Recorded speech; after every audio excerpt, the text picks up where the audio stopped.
Hey dear everyone, welcome to sources classes. तो आज के इस वीडियो में मैं आप सबके साथ एनटीए यूजीसी नेट के कुछ फेवरेट क्वेश्चंस के बारे में डिस्कस करूंगी जो आपने कई बार प्रीवियस ईयर क्वेश्चंस में देखा होगा कि रिपीटेडली पूछा गया है।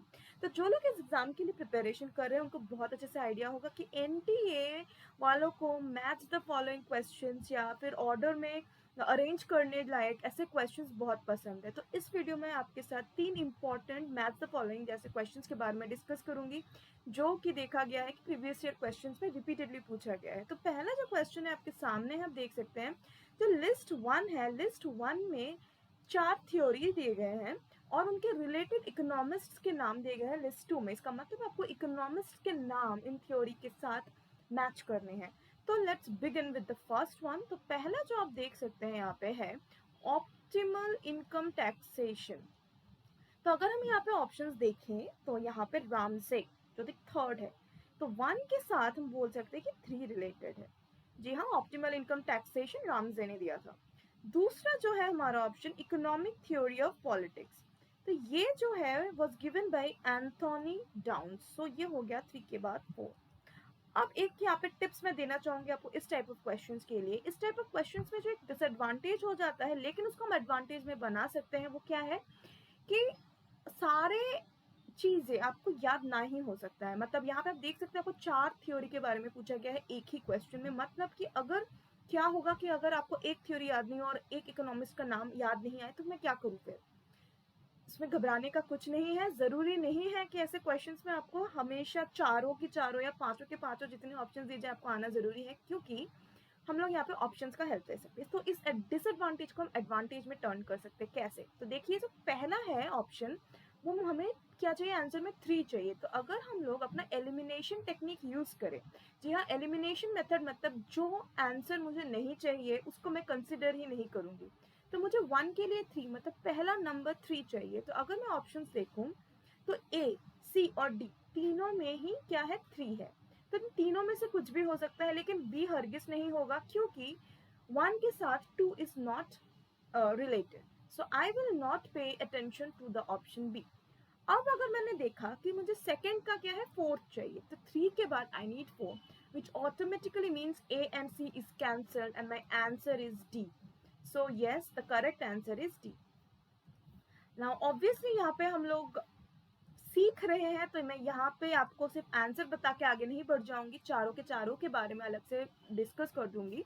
तो to proceed with the third one, that is local public goods. तो लोकल पब्लिक गुड्स जो है ये दिया गया था चार्ल्स टायरबाउट में। तो इसके बाद आता है 1 एंड फाइनली 0 बेस्ड budgeting जो है, it was given by Peter A. Fair. So this is second. So the order is 3, 4, 1, 2 and the option is D. So that's the answer.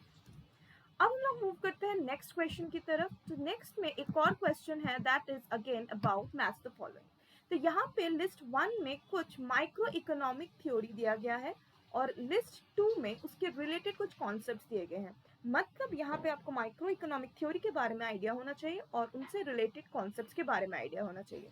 तो सबसे पहले हम स्टार्ट करते हैं कंज्यूमर सरप्लस के साथ। तो कंज्यूमर सरप्लस क्या है? कंज्यूमर सरप्लस में वो जो एक्स्ट्रा है, जो बचता है कंज्यूमर के पास after paying the equilibrium price. मतलब कि मेरा जो मैक्सिमम विलिंगनेस टू पे था वो 10 रुपए हो सकता है, लेकिन अगर मुझे मार्केट में जाके पता चला कि इक्विलिब्रियम प्राइस, दैट इज मुझे वो चीज मार्केट में 5 रुपए में मिल रहा है, तो जो एक्सेस अमाउंट है वो मेरा सरप्लस हो गया। यानी कि इकोनॉमी में कंज्यूमर को जितना सरप्लस मिलेगा या प्रोड्यूसर को जितना सरप्लस मिलेगा तो economic welfare, social welfare strong होगा। तो मैं बोल सकती हूँ कि कंज्यूमर सरप्लस के साथ वेलफेयर इकोनॉमिक्स का कनेक्शन है। So yes, I can connect these two, that is 1 के साथ मेरा हो गया 4 का रिश्ता। Second, utility theory. Utility theory जो है टैक्सेशन सिस्टम के साथ कॉन्सेप्ट उसका लिंक्ड है। जी हाँ, प्रोग्रेसिव टैक्सेशन।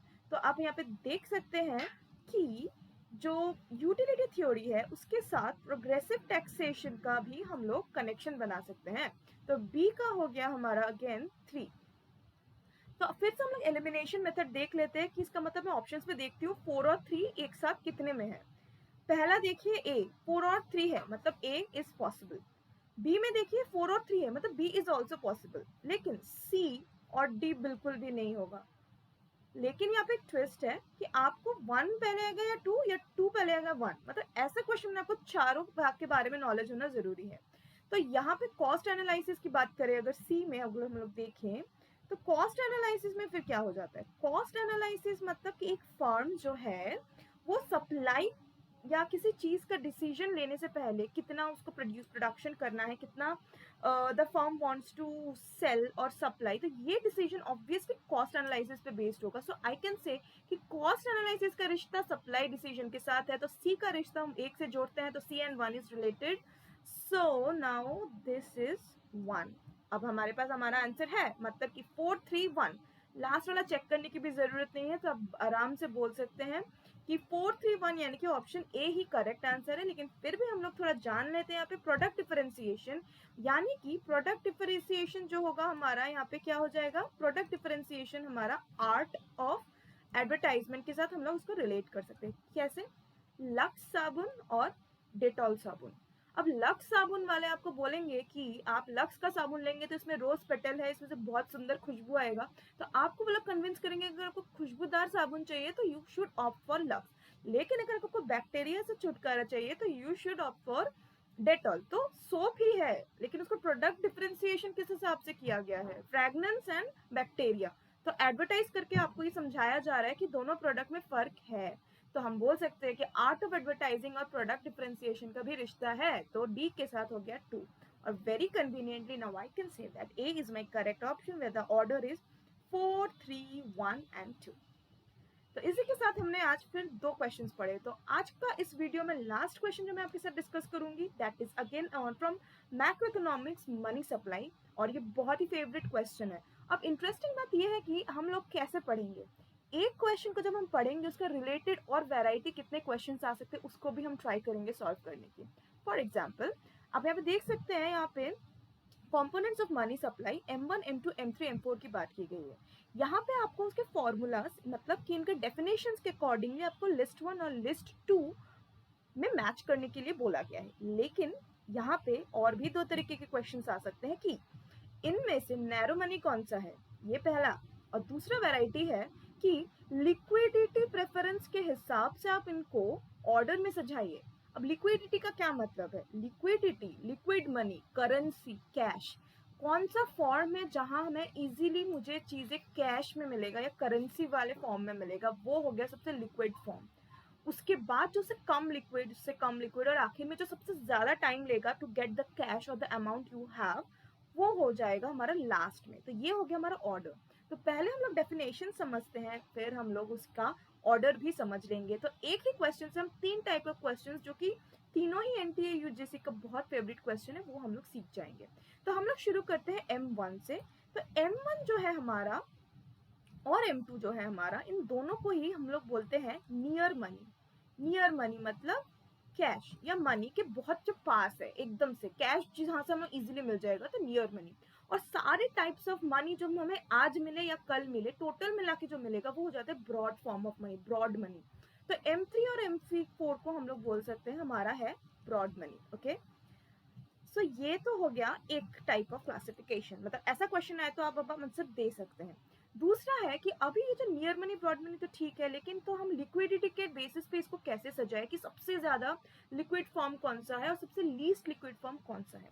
तो उसके लिए पहले हम डेफिनेशन समझ लेते हैं। तो चलिए M1 हो गया हमारे वो सारे कंपोनेंट्स जो कि एकदम से करेंसी और या कैश के टर्म्स में पीपल के पास अवेलेबल है, नहीं तो जो जाके बैंक में डिमांड डिपॉजिट या अदर डिपॉजिट के फॉर्म में तुरंत जमा किया जा रहा है, जिसको जब चाहूँ मैं विदड्रॉ कर सकती हूँ तुरंत, और मुझे जल्दी से जल्दी वो कैश मिल जाएगा जब और जैसे चाहिए, यानी कि बहुत ही लिक्विड फॉर्म है। तो सबसे लिक्विड फॉर्म हो गया मेरा M1। तो अगर मैं लिक्विडिटी प्रेफरेंस के हिसाब से सजाऊं तो मेरा पहले आएगा M1। और इसको मैं डिफाइन कैसे कर सकती हूँ, इसका मतलब मुझे करेंसी चाहिए, डिमांड डिपॉजिट चाहिए और अदर डिपॉजिट्स। सो C plus DD plus OD, यानी कि A के साथ हम सेकेंड को डिफाइन कर सकते हैं। तो दूसरा जो है फॉर्म इससे थोड़ा कम लिक्विड है लेकिन लिक्विड है, यानी कि कहाँ से नेक्स्ट टाइप ऑफ मुझे कैश जल्दी मिल सकता है। तो जो भी M1 में हम रखते हैं वो तो है ही, साथ में सेविंग्स डिपॉजिट भी ऐड कर दो तो हमारा बन जाता है M2। क्योंकि सेविंग्स डिपॉजिट है तो वहाँ से हमें थोड़ा टाइम नहीं मिल सकता है निकालने के लिए, इंटरेस्ट रेट मिलता है तो हम सोचेंगे कि निकाले कि नहीं निकाले, तो M1 से थोड़ा कम लिक्विड हो जाता है M2, लेकिन वो भी नियर मनी ही है। So second one is M2, जहाँ पे हम लोग ऐड कर देंगे M1 के साथ हमारा SD, तो 1। इसका मतलब कि B के साथ हो गया हमारा 1 का रिश्ता। और उसके बाद आता है हमारा M3। M3 में हम लोग टर्म डिपॉजिट ऐड करते हैं। टर्म डिपॉजिट मतलब जिसका मेच्योरिटी पीरियड होता है, जिसका तुरंत जब जैसे चाहो नहीं विड्रॉ कर सकते हो, जैसे कि फिक्स डिपॉजिट। अगर आपने मेच्योरिटी पीरियड से पहले पैसे उठा लिए तो आपको फाइन देना पड़ेगा, यानी कि आपको जितना प्रॉमिस किया गया था रिटर्न, उससे कम रिटर्न मिलेगा आपको। तो ऑब्वियसली आपको वेट करना पड़ेगा, तुरंत आपको कैश नहीं मिलेगा, लिक्विडिटी तुरंत नहीं मिलेगा। तो ये क्या हो जाता है आपका लिक्विडिटी प्रेफरेंस में थर्ड में आ जाता है। तो यहाँ पे यहाँ पे इसका हम लोग लिखेंगे फोर्थ। तो सी के साथ हो गया fourth. And the final one M4 में हमारा पोस्ट ऑफिस सेविंग्स भी आ जाता है, यस। और वो हो गया last form, that is M4। और यहाँ पे जो है that is your third option. तो अगर हम लोग अपना सिंक यहाँ पे मेंटेन करें ऑर्डर, तो है 2 1 4 3। तो आप देख सकते हैं यहाँ पे 2 1 4 3, यानी option b is the correct answer. तो आज मैंने आप सबके साथ इसमें 3 ऐसे मैच द फॉलोइंग्स लिए। I promise you to bring you more match the followings and discuss with all of you the favorite questions NTA UGC NET asks you every year in economics.